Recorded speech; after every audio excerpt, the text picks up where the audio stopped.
ഇപ്പം ഈ ചോദിച്ച ചോദ്യം അങ്ങോട്ട് മറുചോദിക്കട്ടെ. പ്രതിഷേധിക്കാനും അഭിപ്രായം പറയാനും അവകാശം ഉണ്ട് എന്ന് പറഞ്ഞപ്പോൾ എനിക്കും അവകാശമില്ലേ? എന്താ രാമേന്ദ്ര പ്രശ്നം? നമുക്കറിയാം, ആമുഖങ്ങൾ ആവശ്യമില്ലാത്ത രണ്ട് പ്രമുഖ വ്യക്തികളാണ് നമ്മളോടൊപ്പം ഉള്ളത്. എന്തായാലും ഞാൻ അവരോട് വ്യവസായത്തെക്കുറിച്ച് ഒന്നും ചോദിക്കാൻ പോകുന്നില്ല. വ്യവസായത്തെപ്പറ്റി ചോദിക്കില്ല എന്ന് പറഞ്ഞാൽ ഞങ്ങൾ വ്യവസായികളാണ്, ഞങ്ങൾക്കത് ഒഴിച്ച് വേറൊന്നും അറിയില്ല. എല്ലാവരുമായിട്ട് നല്ല ബന്ധമുണ്ടല്ലോ, മുഖ്യമന്ത്രിയായിട്ടും പ്രധാനമന്ത്രിയായിട്ടും UP-യുടെ മുഖ്യമന്ത്രിയായിട്ടും ഒക്കെ. പ്രായമാവുമ്പോഴെങ്കിലും പെണ്ണുങ്ങൾക്ക് ഇത്തിരി പക്വത ഉണ്ടാവണം. അപ്പൊ അവരാണ് തീരുമാനം എടുക്കേണ്ടത്, നിയമങ്ങൾ മാറ്റേണ്ടത്. അവരോട് സംസാരിക്കാറുണ്ടോ ഇത്തരം കാര്യങ്ങൾ? ഇതൊക്കെ കേട്ടിട്ടേ എന്റെ മസിൽസ് വെട്ടി കേറിയിട്ട് വയ്യ. ഒരു കച്ചവടക്കാരനാകുമ്പോൾ എല്ലാവരായിട്ടും ബന്ധം വേണമല്ലോ. കാരണം നമ്മൾക്ക് രാഷ്ട്രീയത്തിൽ കൂടുതൽ രാഷ്ട്രീയം കൊണ്ട് ഉയരാൻ ആഗ്രഹിക്കുന്നവരല്ല, നമ്മൾ കച്ചവടം കൊണ്ട് ഉയരാൻ ആഗ്രഹിക്കുക. ഒരു കൈവതം നാറ്റുകരുത്. എന്തെങ്ങനെയൊക്കെ പറയണേ? പിന്നെ ഞാൻ എങ്ങനെയൊക്കെ പറയണം? പ്രതിപക്ഷത്തിന് ബഹിഷ്കരിക്കാനും സ്വാതന്ത്ര്യം വേണ്ടേ? ഇപ്പം ഈ ചോദിച്ച ചോദ്യം അങ്ങോട്ട് മറുചോദിക്കട്ടെ. പ്രതിഷേധിക്കാനും അഭിപ്രായം പറയാനും അവകാശം ഉണ്ട് എന്ന് പറഞ്ഞപ്പോൾ എനിക്കും അവകാശമില്ലേ? അച്ഛൻ പറഞ്ഞു ഇതിലും ഭേദം കട്ടപ്പാറയായി കക്കാൻ ഇറങ്ങുന്നതാണെന്ന്. ഞാൻ പോയിട്ട് പിന്നീട് എന്തെങ്കിലും വരാം.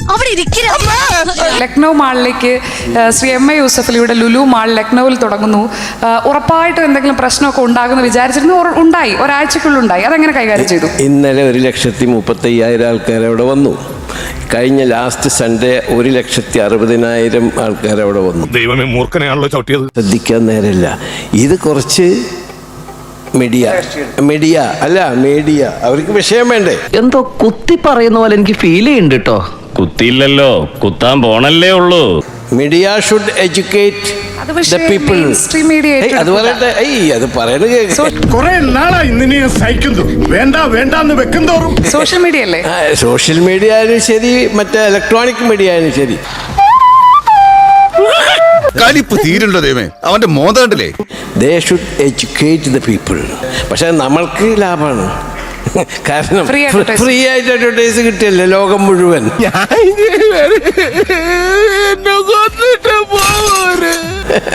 അതാണ് ഇപ്പോൾ 1,30,000 1,50,000 ഒക്കെ വരുന്നത്. ആരും പറ്റി പേടിക്കേണ്ട ആവശ്യമില്ല. ഏത് മീഡിയ എന്തോ പറഞ്ഞോട്ടെ, ആരൊക്കെ എന്തൊക്കെയോ പറഞ്ഞോട്ടെ. ഇത് എന്താണെന്ന് വെച്ചാൽ അവർക്ക് കൂടുതൽ റീച്ച് കിട്ടണം. ഈ പറഞ്ഞതിന് വേറൊരർത്ഥം ഇല്ലേ? യൂസഫലിനെ ടാർഗറ്റ് ചെയ്താൽ എൻ്റെ 32,000 മലയാളികളുണ്ട്.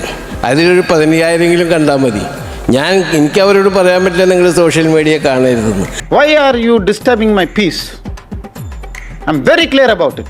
This is wrong. അപ്പോൾ റീച്ച് കിട്ടി അവർക്ക് കാശ് കിട്ടണം. അങ്ങനെ എൻ്റെ പേര് വിറ്റിട്ട് കാശ് കിട്ടണമെങ്കിൽ അങ്ങനെയും ജീവിക്കുന്നവരുണ്ട് പലരും. ഇത് എന്നെ ഉദ്ദേശാണ്, എന്നെ തന്നെ ഉദ്ദേശാണ്, എന്നെ മാത്രം ഉദ്ദേശാണ്. ഞാൻ പോകുന്നു. ബൈ. അയ്യോ, വഴി മാറി.